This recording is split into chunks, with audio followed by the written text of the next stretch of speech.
नामदेवरायांचं जसं दर्शन झालं ना, तसं दामाई शेटीने सांगितलं, नामा जना, ज्या वेळेला झाडाची साल काढताना आई आजारी आहे आणि वैद्यबुवांनी सांगितलं होतं नामदेवरायांना, नामा एका विशेष प्रकारच्या झाडाची साल आणायची आणि ती जाळून तिचं भस्म करून पाण्यात आईला प्यायला द्यायचं, तेव्हा आजार पण जाईल गोणायचं. त्यावेळेला झाडाची साल आणायला गेले होते नामदेवराय. जनाबाई हलक्या दबक्या पावलानं पाठीमागे गेल्या होत्या. ज्या वेळेला त्या झाडाला कुऱ्हाडी मारली आणि साल काढल्याबरोबर चीक निघाला. जसा चीक निघाला तसे नामदेवराय रडायला लागले आणि खाली पडले आणि तोंडामध्ये मारून घेतली. देवा, एखाद्याला जखम झाल्यावर जसं रक्त निघतं ना, तसं झाडाचा ओलावा चीक निघाला म्हणजे या वृक्षाला सुद्धा वेदना झाल्या, या वृक्षातल्या परमात्म्याला वेदना झाल्या. म्हणून पश्चातापाच्या अग्नीत नामदेवराय रडत होते. हे रडू बघितलं आणि मग जनाबाई म्हणल्या, आता गुरु करायला हरकत नाही. कारण का, पाणी पिना छानके और गुरु करना पहचान के. आता नामदेवरायांना गुरु, आणि मग काय ती नामदेवरायांची भक्ती रंगली. मग दासी जनी म्हणून राहायला आता काही अडचण नाही. एवढ्या सगळ्या परिवाराला बघायचं. बर, परिवारातले काही संकोचही करत नव्हते. झाड लोट कर, भांडी घास, नानी घरातले कपडे धु, लादी पुस, स्वयंपाक कर, ज्याला जे वाटेल ते काम जनाबाईला सांगायचे. आणि जनाबाई म्हणायच्या, बस आता पदरी घातलंय ना विठोबाने, आता हे सगळं मला करावं लागेल म्हणून आनंदाने सगळं काम करायच्या. पण कधी कधी काम करून करून करून करून थकवा यायचा आणि मग तो थकवा घालवण्यासाठी कुठं जायच्या तर पांडुरंगाच्या मंदिराकडे जायच्या. बऱ्याच वेळेला त्या बडव्यांची नजर चुकून मंदिरामध्ये घुसायची. पण कधी कधी बडवे जर तीक्ष्ण वृत्तीचे असेल तर दारातच उभं राहायचे आणि मग देवाला म्हणायच्या, देवा पाहतोस ना, तुझी जणी एकटी आहे, बरं सांभाळ बरं देवा, मला तुझ्याशिवाय मला कुणी नाही आहे. असा हा सुंदर नियतीचा खेळ चालू होता आणि सुंदर प्रवाह चालू होता. हे करता करता करता करता तरुणपण आलं आणि तरुणपणामध्ये एक वेगळाच आनंद भक्तीचा ओसंडून व्हायला लागला. मुख कमलावरचं तेज वाढलं. भगवंताशी एक अतूट नातं, एक अतूट संबंध त्या ठिकाणी जुळला होता. आणि बघता बघता मनातल्या मनात भगवंताचा छंद जनाबाई गुणगुणायच्या. आणि म्हणून गुणगुणताना मुखातला पहिला अभंग बाहेर पडला तो होता, एग एग विठाबाई माझे.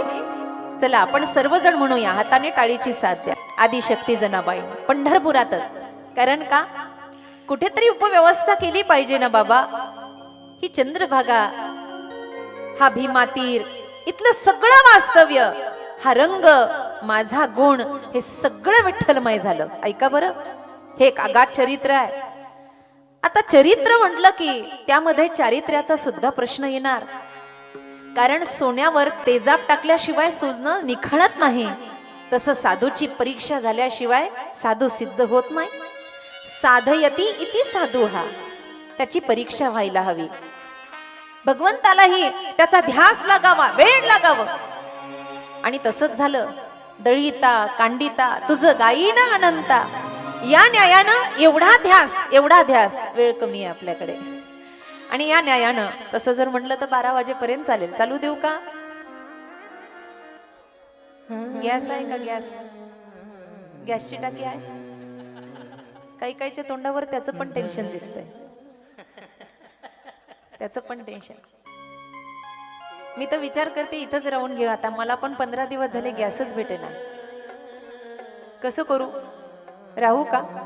काय खडूस आहेत हो सुद्धा म्हणेना. निज तत्व जोडलं. एवढा आनंद परमानंदाचा, देव खाते देव गाते, या न्यायानं एक रूपत. हे सगळे जनाबाईंचे अभंग आहे. एक कवित्व मुखातून पडायला लागलं. शून्यावरी पाही शून्य. काय आत्मसाक्षात्कार झाला महाराज. एक शून्य आहे, सगळं संपलं, तिथं काहीतरी आहे. आपण म्हणतो ना तिथं काहीच नाही हो आता. मग काय, फक्त झाडं आहेत. तिथे काहीच नाही हो, फक्त पशु पक्षी आहेत. काही नाही म्हणजे आहे, शून्यावरी शून्य पायी. जनाबाई म्हणतात, जिथे काहीच नाही तिथे माझा परमात्मा आहे. आता सगळं विश्व परमात्मा स्वरूप दिसायला लागलं. आणि असं आहे, ईश्वर भक्तीमध्ये प्रेरणा मिळायला पाहिजे, कुणाच्या तरी सानिध्य मिळायला पाहिजे. नाहीतर गेले आळंदीला गेले, पंढरपूरला गेले, एकदा माळ घातली, पुन्हा गुरुचीही भेट नाही आणि सत्संग नाही. यानं प्रभाव होत नाही. रामचरित्र मानस मध्ये शूर्पणखा रावणाला उपदेश करते, काय करण्यासाठी काय करावं. रावण, नीती टिकवण्यासाठी धर्म करावा लागतो, संन्यास टिकवण्यासाठी वैराग्य धारण करावं लागतं, आणि भक्ती टिकवण्यासाठी विवेक संपन्नता असावी लागते. हे शूर्पणखाचा उपदेश आहे रावणाला. आणि उपदेश कधी केला? नाक कापल्यावर केला. बहुतेक लोक नाक कापल्यावरच दुसऱ्यांना ज्ञान सांगत असतात. कळलं तर माझं नशीब. आपण सर्व वारकरी मंडळ बसलेले आहात. आदरणीय गुरुवर्य हरिभक्त परायण कोंडीराम महाराज बसलेले आहेत. आपण अनुग्रही आहात. वारंवार एखादा रोग येऊ नये म्हणून अगोदर आपल्याकडे लसीकरण असतं. तसं जनाबाईंचं लसीकरण प्रारंभ झालं कधी? ज्या वेळेला 4 संत पंढरपुरामध्ये आले आणि सत्संग भरला. आणि तो सत्संग असा भरला, एकची टाळी झाली चंद्रभागे वाळवंटी, माझा ज्ञान राजा गोपाळासी लाह्या वाटी. आणि मग माऊलींच्या सानिध्यातलं पावित्र्य प्रगट झालं आणि माऊलींच्या प्रती जनाबाईचा एक अभंग समोर आला. ज्ञानाचा क्षणात ओळखलं आणि माऊलींनी सुद्धा जनाबाईला क्षणात ओळखलं. फक्त खटकला तो स्वभाव नामदेवरायांचा. आणि म्हणून मग त्याच्यानंतर नामदेवरायांच्या चरित्रामध्ये येतं, गोरोबा काकांची परीक्षा झाली वगैरे वगैरे वगैरे. थोडीशी गची वादा. पण निर्मुक्त प्रवाहामध्ये आता कुठेतरी एक पुन्हा आदर्श मिळाला. निवृत्ती, ज्ञानदेव, सोपान, मुक्ताबाई, एकनाथ, नामदेव, तुकाराम.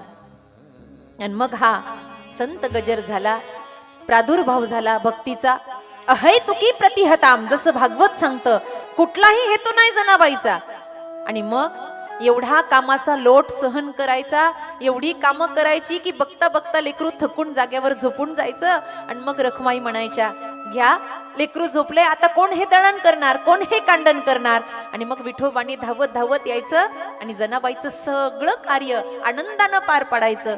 अहो, जनाबाई दासी नव्हती, देवच दास झाला होता, देवच दास झाला. आणि मग काय, जनाबाईनं जातं घ्यायचं, ओव्या म्हणायच्या. आणि मग जनाबाई म्हणायला लागल्या की पांडुरंग गप्प बसायचे.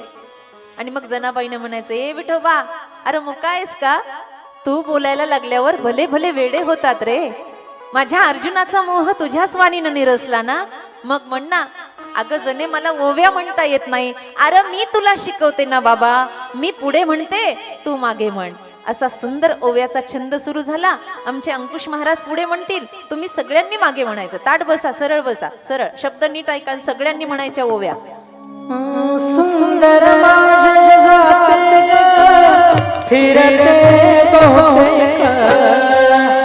म्हणा.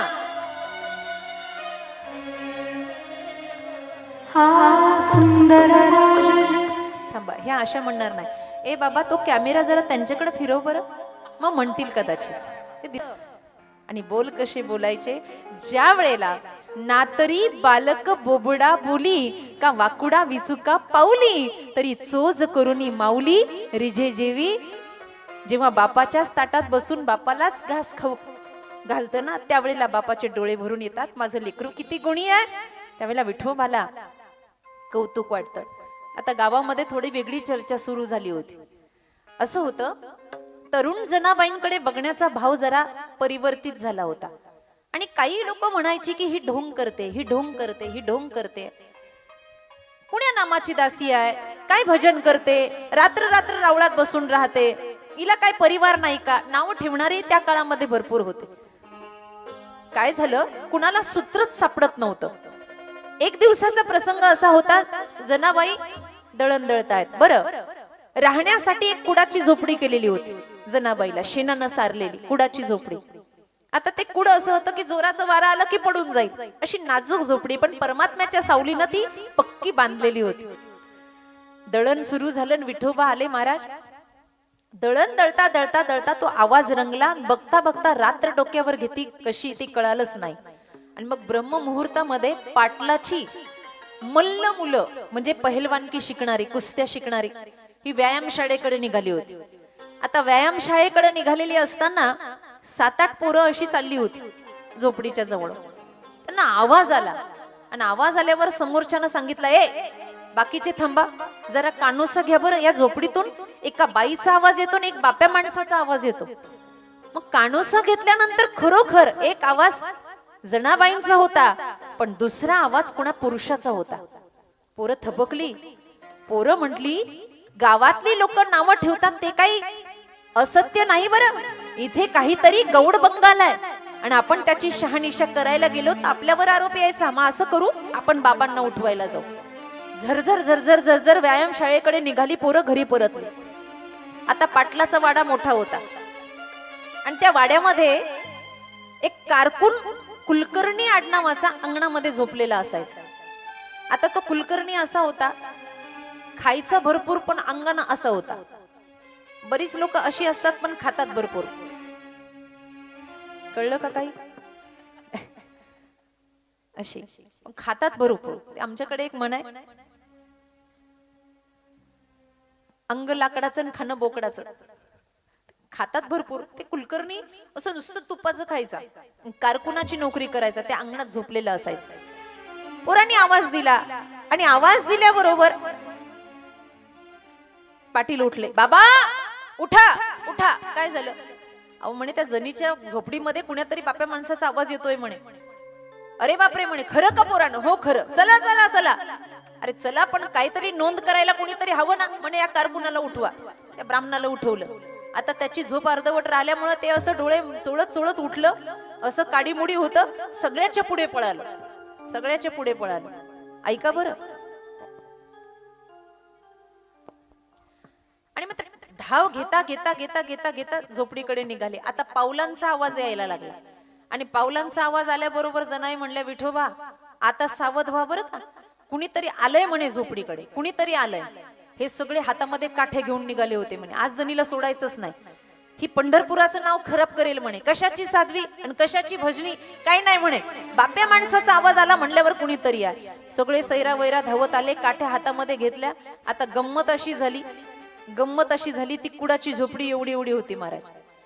आणि एवढी एवढी झोपडी असताना त्या पाटलाने सांगितलं त्या कारकुनाला, कुलकर्णी तुम्ही आतमध्ये शिरा. कुठे? झोपडीमध्ये. तुम्ही आतमध्ये शिरा म्हणे, आतमध्ये शिरा. आता देवाला येणं सांगितलं जनाबाईनं. देव आलोप झाले महाराज. कुलकर्णीनं जसा धक्का दिला ते कुडाची झोपडी खरकनदार उघडलं आणि कुलकर्णी आतमध्ये शिरले. आता कुलकर्णी आतमध्ये शिरल्यानंतर ते म्हणले, पाटील बुवा आतमध्ये तर कुणी नाही, ही एकटी जणीच दळण दळते म्हणे, कुणी नाही आतमध्ये. अहो बघा बघा म्हणे, इकडे तिकडे कुणी लपलेलं असेल. त्या झोपडीला एक छोटीशी खिडकी होती, त्याला सवणा असं म्हणतात. त्याला पाटलानं बाहेरून डोळा लावला आणि बाहेरून डोळा लावल्यावर कुलकर्ण्यानं आतून डोळा लावला आणि बाहेरचा पाटील म्हणतो, कुलकर्णी आत कुणीतरी आहे. तो म्हणला, हो पाटील बुवा मला बी वाटतं झोपडीच्या मागं कोणतरी आहे. दोघंच एकमेकाला पाहत होते, दुसरं कोण नव्हतं पाहत. आता पाटलाला वाटलं कुलकर्ण्याला फार प्रकरण जमणार नाही, मग आपलाच हात त्या खिडकीतून आतमध्ये घाला. एवढा मोठा जाडा जुडा हात पाटलानं त्या खिडकीतून जसा आतमध्ये घातला तसं कुलकर्ण्याचंच मुंडकं धरलं आणि पाटीलच म्हणायचा, शिरा वडा, शिरा वडा, शिरा वडा. खायचं सुधरत आपल्याला, बाकी काही दुसरं. आतमध्ये शिरा, बाहेर वडा. कुलकर्णी म्हणला, माझा मुंडका धरलाय तुम्ही. पण कशाचं ऐकू येतं महाराज. तोपर्यंत काठ्या घेणारी पोरं जे धावली, जनाबाई जे पळाल्या झोपडीतून, अख्खी झोपडी कुलकर्ण्याच्या अंगावर, माणसं कुलकर्ण्याच्या अंगावर, पाटील कुलकर्ण्याच्या अंगावर. आधीच काडी पार चपटी झाली महाराज. त्याला श्वास घेता येईना. आणि मग जनाबाई म्हणले, अरे एवढं सोंग घ्यायचं काय कारण आहे? अरे कुणी नाही रे माझ्या झोपडीमध्ये, कुणी नाही. पाटील उठला, सगळं प्रकरण सावरलं. पाटील म्हणला, कुणीतरी होतं. पोरांनी ऐकलं, पण असं कुणीतरी असावं की जे चंचल असावं, जे आपल्या हाताला न लागावं. जनाबाई म्हणल्या आता आपल्या दैवताचं प्रागट्य करायचं नाही, आता कोण होतं हे माझ्या जीवालाच ठाऊक. जनाबाईंनी डोळे बंद केले आणि जनाबाईचं ध्यान लागलं. गावातली बरीच माणसं जनाबाईंच्या मुळावर होती. ते कारण शोधायची काहीतरी असावं. नामदेवरायांच्या संगतीनं भक्तीचा रंग जुडला होता. एक दिवसाचा असाच प्रसंग आला आणि प्रसंग असा होता, माईबाप भगवंत एकानंतर एक परीक्षा घेत राहतो. घरामध्ये दुष्काळाचे दिवस आले. घरात त्यांनाच अन्न भेटत नव्हतं. थोडं उरायचं आणि उरलेलं जरासं जनाबाईच्या प्रारब्धामध्ये यायचं. कारण दासीला भेटणार किती हो, नोकराला भेटणार किती, पण तरी सुद्धा अख्ख्या घराचं कामकाज बघायचं. राजाईच्या समस्या ऐकायच्या, गोनाईच्या ऐकायच्या, दामा शेठीच्या ऐकायच्या. कुणाला परत उत्तर द्यायचं नाही. हरिभक्त असे असतात, हरिभक्त. नीट ऐका ए पोरांनो, जरा शांत बसा, उड्या मारायच्या असतील तर मंडपाच्या बाहेर जा. ऐका, हरिभक्त असे असतात. जगातली कुठलीही परिस्थिती आली ना, ते कधीच डावाडोल होत नाही. त्याला हरिभक्त असं म्हणतात. सांगा, असा आघात जर आपल्यावर झाला ना, तर आपण गळ्यातली माळ खाली काढून ठेवू. उद्याचा आणि परवाचे चरित्र आपल्याला असे ऐकायचे की तेवढं आपण कधीच सहन करू शकत नाही. पण जनाबाईला सहन का झालं माहितीये? जनाबाई म्हणायच्या, आंधळ्याच्या हातामध्ये जशी काठी असावी ना, तसं माझी माय विठोबाय. गावातलं नाव ठेवणं, पंढरपुराच्या पांडुरंगाचं न दर्शन होणं आणि घरातल्या मंडळीचा सगळा व्याप सांभाळणं. संत असले म्हणून काय झालं, त्यांना सुद्धा कधीतरी उपदव्याप येतो. बसले आहेत मंद्र अंधकारामध्ये, डोळे बंद केले आहेत. माहिती आहे, आज एवढ्या वर्षानंतर जनाबाईला आपल्या आई वडिलांची आठवण आली आहे. देवा, कसं जगायचं सांगणार आहे? पर माझ्याच प्रारब्धात का बरं हे? देवा, काय कमी पडलं माझ्याकडून सांग ना मला. मी तुझं भजन करत नाही, पोटाला पोटभर अन्न मिळत नाही. देवा, का बरं मला इथे ठेवलंयस? का तुझ्या सोबत नेत नाही? व्याकुळता मनातली झाली. संसारातले छोटे छोटे दुःख पाहिले ना, तर कधी कधी आपण डोक्याला हात लावून बसतो. जनाबाई सारखं व्यक्तिमत्व व्हायला फार पुण्य करावं लागतं माईबाप, फार पुण्य. डोळ्यातून अश्रूच्या धारा निघाल्या, रडू अनावर झालं. आणि अशा मंद्र अंधकारामध्ये भगवत साक्षात्काराचा योग जनाबाईच्या प्रारब्धात प्रगटला. कारण जोपर्यंत साधकाला साक्षात्कार होत नाही, मी तूपणाचा भेद जात नाही, तोपर्यंत मोह दडत असतो. आणि या मोहापोटी माणसाला रडू येत असतं. तो मोह घालवण्यासाठी लख प्रकाश झोपडीमध्ये पडला आणि भगवंताने हृदयस्थ प्रतिबिंब ज्वलंत केलं आणि जनाबाईला सांगितलं, जने अगं, मी एकमेव तुझ्यासाठी बनलोय आणि तू माझ्यासाठी बनली आहे. तुला माहिती आहे, हरणीचं पाडस जसं व्याध घेऊन जाता जाता हरणी त्याच्या मागे पळते आणि पाडसाचा सुटकाव करते ना, तसं तुझं मन माझ्या ठाई रमलं. या जगातला काळ सुद्धा तुला प्रतिबंध करू शकत नाही जना. आता तू फक्त माझी आहे. आणि असा साक्षात्कार झाल्याबरोबर जनाबाईच्या मुखातून एक अभंग प्रतिपादित झाला. अतिशय गोड अभंग आहे, आपण ऐकूया. गुंतली से कवन्या भेटे.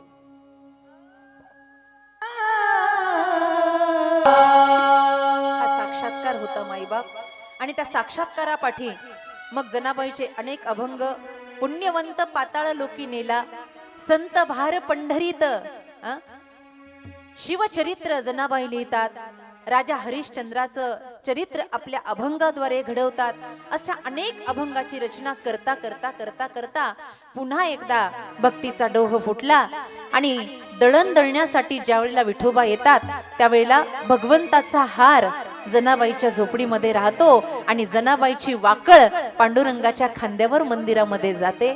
त्यावेळेला बडव्यांनी बोभाटा केला, हार गेला आणि चोरीचा आरोप जनाबाईवर आला.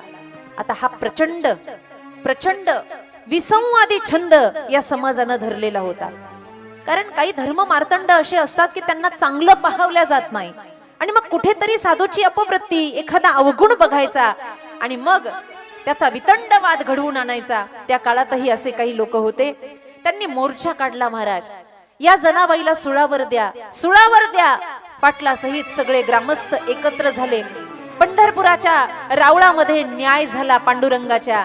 पंढरपूरचा पाटील हे सगळं डोळ्यानं पाहत होता, सगळं पाहत होता. मला ठाऊक आहे माझं लेकरू किती पवित्र आहे, पण गावाला कदाचित हे ठाऊक असावं, कदाचित ही लीला भगवंताची असावी. आणि मग काय, लोकांच्या झुंडीच्या झुंडी नामदेवरायांच्या घराकडे यायला लागल्या. जनाबाई काम करतायत, घामानं लतपत झालेल्या आहेत. अंगणामध्ये येऊन लोक आवाज द्यायला लागली, जने बाहेर ये, आता तुला गाव सोडणार नाही. बरं झालं तुझं ढोंग, आता आम्हाला कळालं, आता हे ढोंग आमच्या समोर चालणार नाही. धावत धावत जनाबाई सहित पूर्ण परिवार बाहेर आला. जनाबाईच्या केसाला धरलं, सांग का चोरी केलीस, काय भगवंतानं तुला कमी केलं होतं? अगं शूद्र जातीतली, मंदिरात आम्ही तुला येऊ दिलं नाही म्हणून आमच्याशी भांडते, गैरव्यवहार करते, मनानेच भगवंताच्या काय कविता रचते. जनाबाईच्या अभंगाला सुद्धा स्वीकृती द्यायला समाज तयार नव्हता. जाब विचारू लागला. आज पहिल्यांदा घड घड बोलणाऱ्या जनाबाई मौन धारण करून होत्या, कारण कधीतरी साधूला समाजाच्या समोर गप्प बसावं लागतं, कारण उत्तर देणारा भगवंत असतो. मौन धारण केलं, मौन. ज्ञानोबा संत मांदी आळीमध्ये अनुग्रहित झालेल्या जनाबाईवर जर ही वेळ येऊ शकते, तर तुम हम कोण झाडके पत्ते, सांगा मला. आपल्यावर काय हा आळ येऊ शकत नाही, आपल्यावर आरोप येऊ शकत नाही. माई बाप, वर्तमानातल्या ढोंगाप्रमाणे जनाबाईचं ढोंग नव्हतंच. डोळ्यातून धारा वाहत होत्या आणि हात जोडलेले होते. काय तुम्हाला माझ्याविषयी करायचं करा, मी काही बोलणार नाही. एक शब्द सुद्धा मुखातून निघत नव्हता. नामदेवराय आले. जना जना, मला ठाऊक आहे तू चोरी केलेली नाही. जना, लोकांना सांग ना. जना, काहीतरी बोल. डोळ्यातून धारा निघत होत्या पण मान हलत होती. प्रभू, आपण माझे गुरु आहात, आपण मला जाणता. जना चोर नाही आहे, चोर नाही आहे. पण जना आज काही बोलणार नाही. सगळा आक्रोश ऐकला आणि थकलेल्या गोनाई नामदेवरायाच्या आई साहेब अंगणामध्ये आल्या आणि सगळ्या बापड्यांना बोलायला लागले, ए वेडे आहात का? अरे आमच्या घरानं सुद्धा श्रीमंती पाहिली आहे. अरे 5 वर्षापासून लेकरू आमच्या अंगणात खेळतय ही जना, पण सुतळीच्या तोड्याला सुद्धा हात नाही लावला र. कधी इकडची वस्तू तिकडं नाही केली र. गड्यांनो ऐका, अरे माझं लेकरू हे जना लई गुणाचं आहे. अरे नाही रे कधी कुणाचं वस्तू उचलून आणणार. नका रे मारू या लेकराला, नका नेऊ ना सुळावर द्यायला. जनाबाई आईकडे बघत होत्या. आज माझी आई असती तर हेच म्हणली असती. आज पहिल्यांदा कोणाईमध्ये जनाबाईला आई दिसू लागली आणि जनाबाई मानानं हलवतात. आई काही बोलू नका, तो आहे ना तो अघाऊ, तो आहे ना विश्वरचिता, त्यानं खेळ केलाय ना, मग तो सगळं सांभाळेल. आज काही बोलायचं नाही. अख्खा परिवार अंगणामध्ये उतरला जनाबाईसाठी, पण गावची लोक वितंडवाद घालणारी कुणी ऐकत नव्हती. त्याच्यामध्ये 5-6 जण जनाबाईवर टपलेलीच होती. हिला गावातून बाहेर काढून द्यायचं, कारण हिचे अभंग आता जनसामान्य गायला लागले. ज्ञानोबा येतात, तिचा जय जयकार करतात. भक्तीमध्ये आता ही मोठी व्हायला लागली आणि हे मोठं पण त्या बडव्यांना सुद्धा पाहावल्या जात नव्हतं. त्या पंढरपुरामध्ये भगवंत विटेवर कटेवर हात ठेवून सगळी गंमत बघायला लागला. बघता बघता शासन झालं. गावाच्या वेशीच्या बाहेर माय चंद्रभागेच्या तटाच्या जवळ सूळ रचल्या गेला आणि लोक म्हणायची, या पापिनीला अशा सुळावर द्या की क्षणार्धात तिचा जीव गेला पाहिजे. टोक आणि कुचीदार केलं, धारदार नोक केलं त्या सुळाचं. एक खांब रवल्या गेला. गावाच्या बाहेर तमाशा बघायला अख्खं गाव एकत्र झालं. बघता बघता लोकांनी फास टाकला जनाबाईच्या गळ्यामध्ये. पळून जाऊ नये म्हणून हात बांधले आणि ओढत ओढत एखाद्या जनावराला न्यावं ना, तसं जनाबाईला खेचल्या गेलं. पाठीमागून विना आणि चिपळ्या वाजत येणारे नामदेवराय म्हणायचे, जने घाबरू नको बरं का, माझा पांडुरंग तुझ्या पाठीशी आहे. घाबरू नको जना, जना घाबरू नको. मागे वळून वळून बघायच्या आणि आपल्या गुरुजींना सांगायच्या, मी का घाबरेल, त्यानं न्याय केलाय ना. आज मी मौन धारण करणार, मी बोलणार नाही. गावातली लोक म्हणायचे, ना कैकाईला बोलायला. हिनं चोरी केली आहे म्हणून एवढी बडबड करणारी आज हिच्या मुखातून शब्द निघत नाही. सगळ्या समाजाच्या अवच्छेदना जनाबाईच्या मनावर आघात करत होत्या आणि जनाबाई मनोमन विठ्ठलाला बोलत होत्या, का रे अजून खेळ संपला नाही तुझा, अजून डाव मांडायचाय मला बदनाम करायचा. पण मी पण तुझी दासी आहे, जगाची दासी नाही विठोबा, मी तुझी दासी आहे. अरे तू भल्या भल्याला ठकवलं आणि म्हणून स्वतःचाच अभंग पुन्हा पुढे आला. अरे काय काय केलं, कीर्तिवानाचा अपमान केला ना, चोरट्याचा मान मिळविला ना. अरे धुंद असलेल्या तुझ्या दरबारामध्ये आज तू माझा सुद्धा खेळ केलास विठोबा. लोकांना मौन दिसत होतं पण मनातून सगळं व्यक्त होत होतं फक्त पांडुरंगासाठी. सगळा डाव रचला. बघत बघत बघत सगळा गाव जनाबाईच्या पाठीमागे निघतोय. प्रचंड समाज जमलेला आहे, प्रचंड समाज. माई बाप ज्या दिवशी भक्तीची परीक्षा होते ना, माघार घ्यायची नाही, माघार घ्यायची नाही असं समजायचं. आता कुठेतरी आपल्या खऱ्या परमार्थाला प्रारंभ झालाय. जोपर्यंत भजनानंदामध्ये लोक निंदा करणार नाही समजायचं अजून आपण चांगल्या जागेवर नाही. ज्या दिवशी लोक नाव ठेवायला प्रारंभ करतील त्या दिवशी समजायचं आता आवाज पोहोचायला लागलाय, आता कुठेतरी भक्तीचं फुल उमलायला लागलंय. कारण भक्तीची पहिली पायरी म्हणजे विष आहे. ऐका, ज्या वेळेला समुद्र मंथन झालं, मंद्राचल पर्वत हल्ल्या गेला वासुकी नागाद्वारे, त्यावेळेला हलाहलातून अर्थात त्या मंद्राचलातून पहिल्यांदा निघालं ते हलाहल नावाचं विष. ज्या ज्या वेळेला मंथन झालं त्या त्या वेळेला विष निघत असतं. म्हणून मंथोनी नवनीता हे नवनीत नंतर आहे, पण पहिले समाजाचं विष निघालेलं चांगलं. कारण एकदा का विष निघालं की भक्ताच्या वाट्याला नंतर अमृताचाच डोह आहे, म्हणून त्यांना घाबरायचं नसतं. नंतर अमृत आहे. हा सगळा इतिहास जनाबाईंच्या समोर होता. आणि म्हणून जनाबाई डगमगत नव्हत्या, स्थिर गंभीर उभा होत्या. अशा वेळेला सगळीकडून हाहाकार झाला. उचला रे उचला या पाखंडीला, उचला, द्या रे द्या सुळावर. आता पंढरपुरातलं पाप एकाच वेळेला क्षमन होईल. आता आवरा आवरा आवरा, आता सगळं संपलं म्हणता म्हणता म्हणता जनाबाईनं इशारा केला, बस माझे हात तर सोडा, एकदा मला दंडवत प्रणाम तर माझ्या पांडुरंगाला करू द्या, एकदा प्रणाम करू द्या. म्हणून हात सोडल्या गेले आणि समोर रचलेला लोखंडाचा सूळ हा साक्षात पांडुरंग जनाबाईला दिसायला लागला. आणि म्हणून प्रचंड समाजा देखत बघता बघता त्या पांडुरंगाच्या चरणाला स्पर्श करावा म्हणून दोन्ही हात लोखंडाच्या सुळाला लावल्या बरोबर एका क्षणात वीज कडाडली आणि सुळाचं जाग्यावर पाणी पाणी झालं. अख्खा गाव बघू लागला. ज्या सुळावर जनाबाईला द्यायचं त्या सुळाचं क्षणात पाणी झालं महाराज. लख प्रकाश पडला आणि साक्षात पांडुरंगाचं दर्शन नामदेवरायांना झालं, परिवाराला झालं, जनाबाईला झालं. पण बाकीच्या लोकांना फक्त प्रकाश दिसत होता. आता लोक भानावर आली, ही जना साधारण नाही, ही साक्षात भगवंतानं निवडलेलं एक पुष्प आहे. सूळ संपला, भगवंताने न्याय दिला.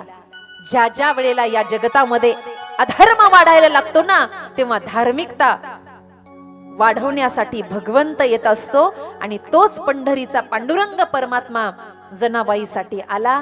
हे सुंदर चरित्र आपण अभ्यासतोय. खर तर या चरित्राला वेळ भरपूर लागतो, पण माझ्याकडे आजचा वेळ कमी होता, उशिरा प्रारंभ झाला आणि वेळेच्या मर्यादेमध्ये, कारण आज सगळ्याला तुम्हाला उपास आहे असं मला कळलं, म्हणून म्हटलं जास्त उपाशी नको ठेवायला. म्हणून माझ्या वेळेच्या मर्यादेमध्ये हे चरित्र पूर्ण करण्याचा संकेत ईश्वर जर देत असेल तर पुढचा प्रवाह जनाबाईचा चातुर्यानं गेला, भगवंताच्या भक्तीमध्ये गेला आणि नामदेवरायांचं दास्यत्व करता करता या महाराष्ट्राच्या भूमीमध्ये त्या संत सानिध्यात जनाबाईने आपला विठ्ठलचरणी देह ठेवला. हे सुंदर जनाबाईचं चरित्र ज्याने कोणी मनामध्ये धारण केलं त्याच्या हृदयात निश्चितपणानं पांडुरंग प्रगट होईल. कारण जिथे संत आहे तिथेच भगवंत आहे. कारण देव ते संत निमित्त त्या प्रतिमा. या न्यायानं या ठिकाणी सुंदर झाकी तयार केली आहे परिवारातली लोकांनी. त्या झाकीला या ठिकाणी निमंत्रण द्यायचंय. तत्पूर्वी एक अभंग होईल. गणेश दादा झाकी व्यासपीठाकडे आपण घेऊन या. तोपर्यंत आपण हाताने टाळी मुखाने नाम.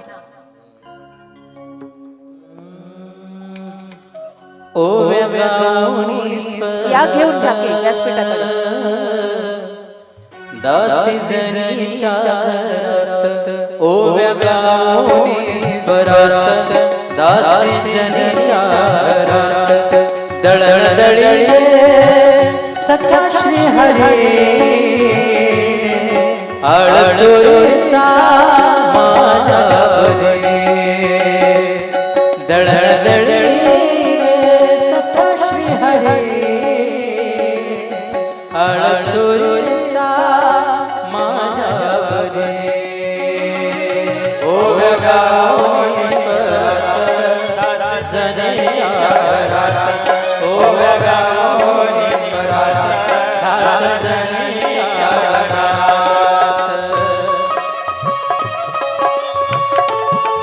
टाळीची साध्या जरा टाळीची.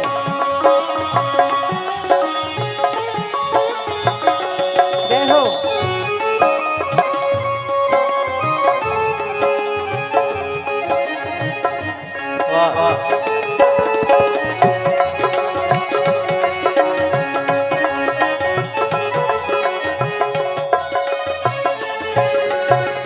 आसाकार